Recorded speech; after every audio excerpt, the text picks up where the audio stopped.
미국의 3대 자동차 업체를 살리기 위한 140억 달러 긴급 구제안이 상원에서 부결됐습니다. 올 4분기 경제 성장률이 마이너스로 돌아서고 내년에는 2%에 그칠 것으로 전망됐습니다. 우리나라 전체 가계의 빚이 676조 원을 넘어서면서 한 가구당 빚도 처음으로 4천만 원을 넘어섰습니다.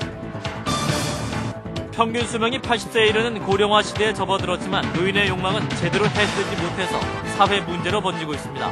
이상은 이 시간 주요 뉴스입니다.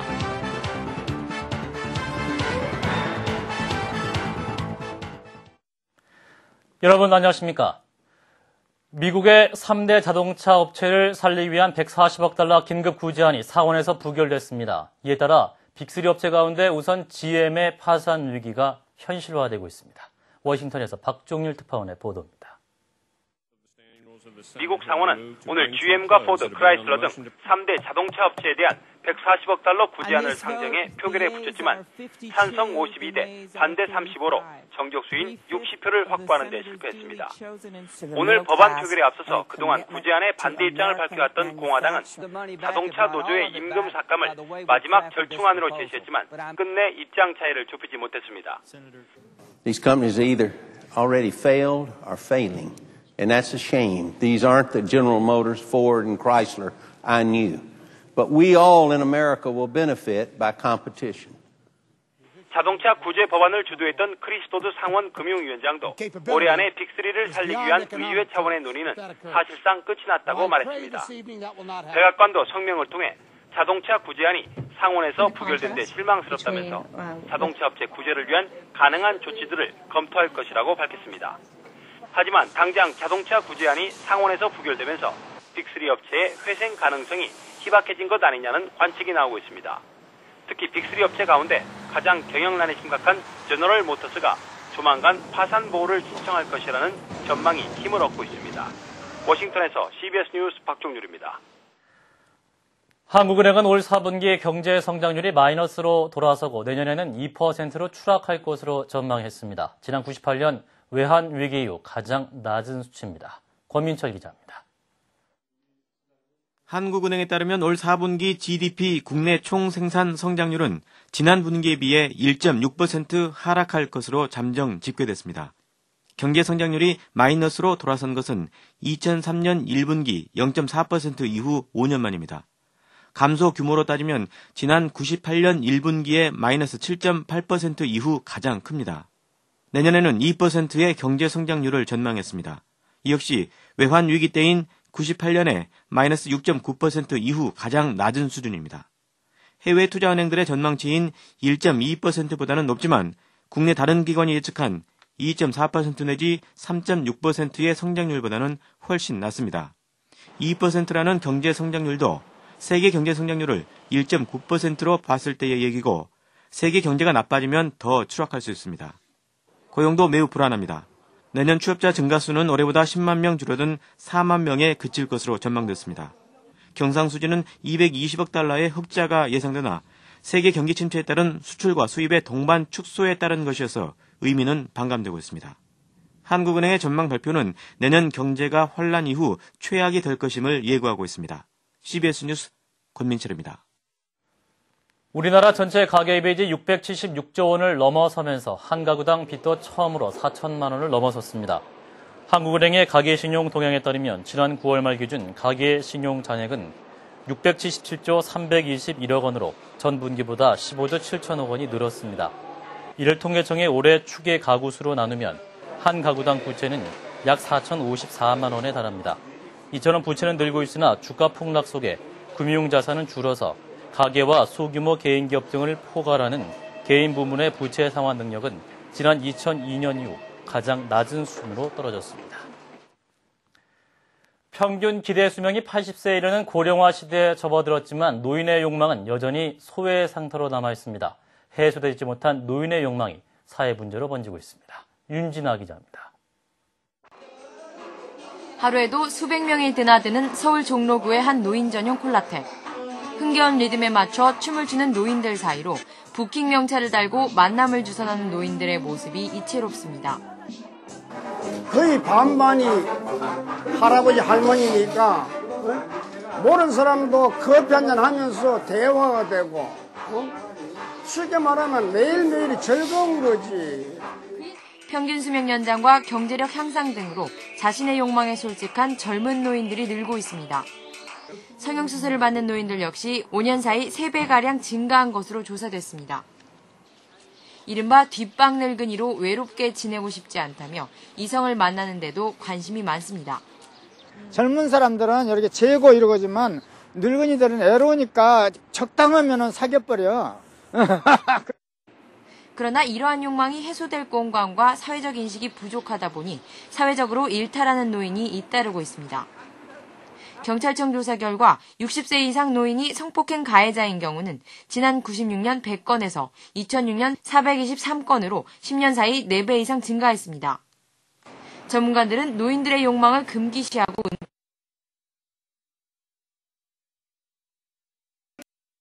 사실 노인의 문제는 이어지면 가정의 내에서의 문제로도 이어지고 또 그게 더 확대돼서 나가면 사회 전체의 어떤 문제라든지 범죄라든지 이렇게 이어져 나갈 수 있기 때문에 그렇게 보면 인구의 다수를 차지하는 분들의 문제가 잘 풀려야지 사회 전체가 행복할 수 있기 때문에 노인의 문제에 대해서 사회가 신경을 써야 된다고 생각합니다. 이제는 노인 문제를 개개인의 문제가 아닌 사회 전체의 문제로 봐야 할 시점입니다. CBS 뉴스 윤진아입니다. 여야가 예산안 합의 처리를 위한 협상을 계속하고 있지만 좀처럼 절충점을 찾지 못하고 있습니다. 여야 3개 교섭단체 원내대표는 오늘 오전에 이어 오후에도 다시 만나 협의를 벌였지만 예산의 삭감폭을 놓고 입장차를 좁히지 못한 것으로 알려졌습니다. 또 주요 감세 법안들도 법사위 처리가 무산되면서 본회의에 국회의장의 직권으로 상정될 것으로 보여 진통이 예상됩니다. 세종증권 매각비리에 연루된 혐의를 받고 있는 태광실업 박연차 회장이 오늘 오후 서울중앙지방법원에 출석해서 영장실질심사를 받았습니다. 박 회장은 여론을 의식한 듯 취재진들을 피해서 법원 내부 통로를 이용해 형사법정으로 올라갔으며 법원은 오늘 저녁 박 회장에 대한 구속 여부를 결정합니다. 영화 소식입니다. 로맨틱 코미디 달콤한 거짓말은 운명의 상대를 잡기 위해서 거짓말을 하면서 벌어지는 해프닝을 코믹하게 그리고 있습니다. 또한 줄 베른의 소설을 원작으로 한 잃어버린 세계를 찾아서는 한 지질학자가 지구 속의 비밀을 밝혀내는 모험담을 담고 있습니다. 김윤주 아나운서가 소개합니다. 술만 마시면 주정을 부리는 방송작가 지호는 집으로 돌아가던 어느 날 교통사고를 당합니다. 사고를 낸 사람은 바로 첫사랑 민우로 지호는 사고로 기억을 잃은 척 연기를 시작하는데요. 얼떨결에 그녀의 보호자가 된 민우는 지호의 기억이 돌아올 때까지 자신의 집에 머물게 합니다. 며칠째 행방불명된 지호를 찾고 있던 소꿉친구 동식이 우연히 지호를 발견해서 그녀의 거짓말에 제동을 거는데요. 근데 한승 씨가 좀 작품을 위해서 이렇게 변신할 수 있구나. 이번에 정말 파격 변신을 했나. 하지만 운명의 상대를 잡기 위해서 지호는 요리를 잘하는 척, 여성스러운 척, 온갖 척 연기를 멈출 수가 없습니다. 영화 달콤한 거짓말에서 박진희는 과도한 표정과 하이톤 발성으로 망가지는 캐릭터를 선보이고 있습니다. 지질학자 트레버는 수년 전 실종된 형의 오래된 상자 속에서 지구 속 여행이라는 고서를 발견하게 됩니다. 책 속에 남겨진 암호가 세상의 비밀을 밝힐 중요한 단서라고 여긴 트레버는 조카 션과 함께 빙하가 덮인 아이슬란드로 향하는데요. 고서에 적힌 산장에서 미모의 산악 가이드 한나의 도움을 받아서 사화산 분화구에 오르지만 급작스러운 기후변화로 동굴에 갇히게 됩니다. 그들은 지구 중심 세계로 통하는 빅홀로 빠지게 되면서 상상조차 할 수 없는 모험에 휘말리게 되는데요. 잃어버린 세계를 찾아서는 주인공 브랜든 프레이저가 실제 암벽을 등반하는 몸을 사리지 않는 액션 투혼으로 관객들의 기대감을 고조시키고 있습니다. CBS 뉴스 김윤주입니다.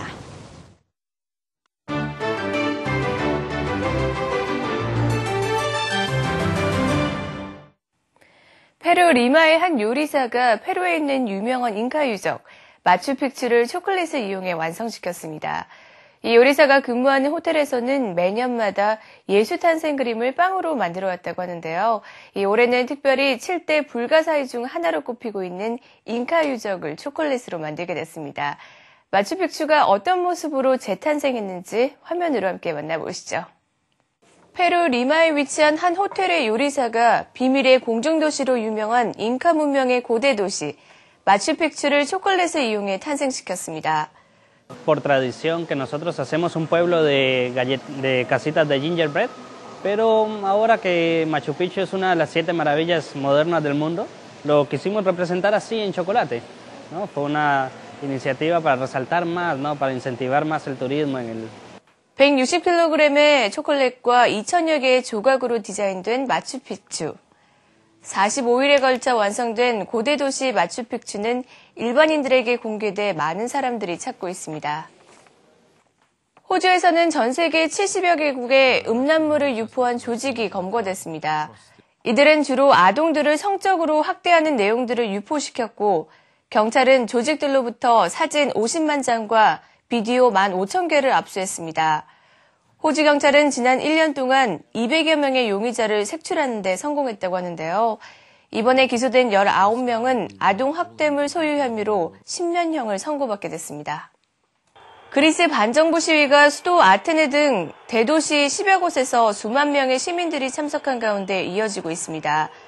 아테네에서는 수백 명의 시위대가 돌과 화염병을 던지면서 경찰과의 충돌이 끊이질 않고 있습니다. 시위대는 아테네 경찰서 15곳을 공격하고 도심 주요 간선도로를 차단하면서 시위대가 경찰서를 포위하기도 하는 등 시위는 계속될 것으로 보입니다. 지금까지 박주연이었습니다.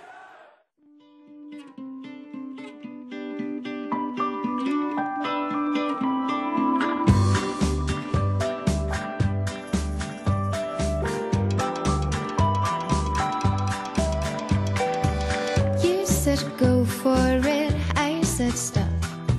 I'm more than willing to give this up, and this is not meant for me. I'm as helpless as a girl can be.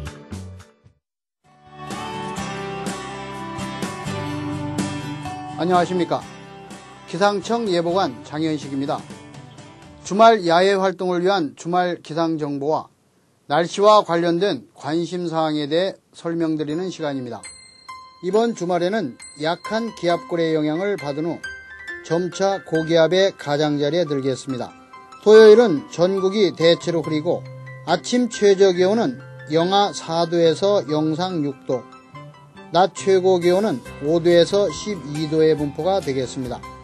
일요일은 아침 최저 기온은 영하 8도에서 영상 4도, 낮 최고 기온은 영상 4도에서 11도의 분포가 되겠습니다. 이상으로 CBS 뉴스를 마칩니다. 고맙습니다.